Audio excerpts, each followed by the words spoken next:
Il est 9h30 ici à Paris, bienvenue à vous. Si vous nous rejoignez dans Paris Direct, voici les titres de l'actualité internationale de ce mercredi. Des soldats israéliens en plein Gaza. Les soldats israéliens se trouvent donc à présent au cœur de la ville de Gaza. Le ministre israélien de la Défense a affirmé que son armée resserrait l'étau autour du Hamas.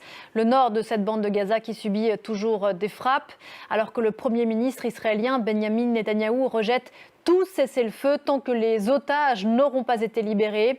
Et ce, alors que l'ONU réitère son appel à une trêve, alors que le quotidien des Gazaouis est devenu infernal. Jules Boiteau. Les propos de Benjamin Netanyahou dont on parlait hier matin sur un éventuel contrôle israélien de la bande de Gaza après la guerre ont fait beaucoup réagir, y compris l'allié américain qui s'en est offusqué. Hier, le ministre israélien de la Défense est revenu sur ces déclarations. Explication depuis Tel Aviv avec Cécile Galuccio. Dans le sillage de ce conflit au Proche-Orient, on en a beaucoup parlé. On en parlait avec Hélène Frade tout à l'heure. Les actes antisémites se sont multipliés de façon exponentielle en un mois. On en parle tout de suite dans le fait politique.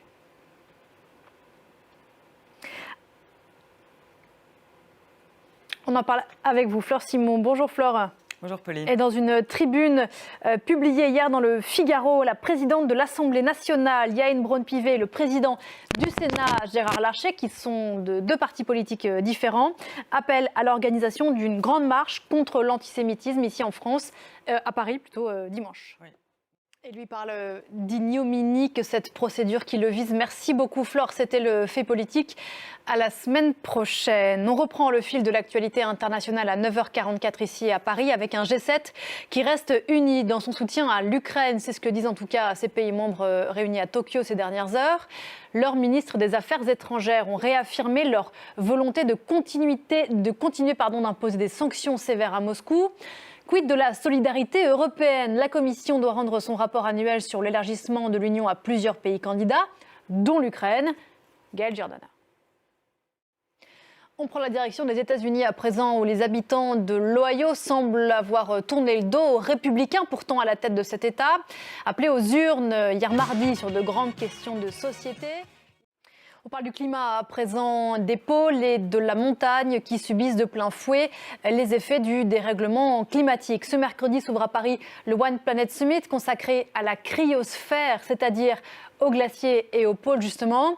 À l'occasion de ce sommet, deux glaciologues françaises ont lancé un cri d'alarme. Elles disent qu'il faut arrêter le réchauffement climatique à 1,5 degré si on veut sauver une partie de ces glaciers et des neiges et des glaces présentes sur les hémisphères sud et nord de notre globe. Écoutez Lydie Lescarmontier, interrogée par Audrey Racine. Voilà pour les enjeux du sommet donc qui commence aujourd'hui à Paris. Et je vous en parlais, on va écouter la glaciologue Lydie Lescarmontier qui répondait aux questions France 24 d'Audrey Racine. On fait une pause à présent avec du cinéma et la sortie aujourd'hui sur les écrans en France d'un biopic consacré à l'abbé Pierre, un prêtre catholique qui avait fait de l'aide aux plus démunis le combat de sa vie. Fondateur du mouvement Emmaüs, il reste plus de 15 ans après sa mort une figure unanimement respectée ici en France. Et c'est Benjamin Lavergne qui campe dans ce film Le Petit Père des Pauvres, des images commentées par Alice Bouton et Hervé Pozzo. Et puis à propos d'étoiles et de ciel, on va se quitter avec des images magnifiques que nous offre le télescope européen Euclide et qui nous montre des galaxies encore jamais vues et distantes pour certaines de 10 milliards d'années-lumière.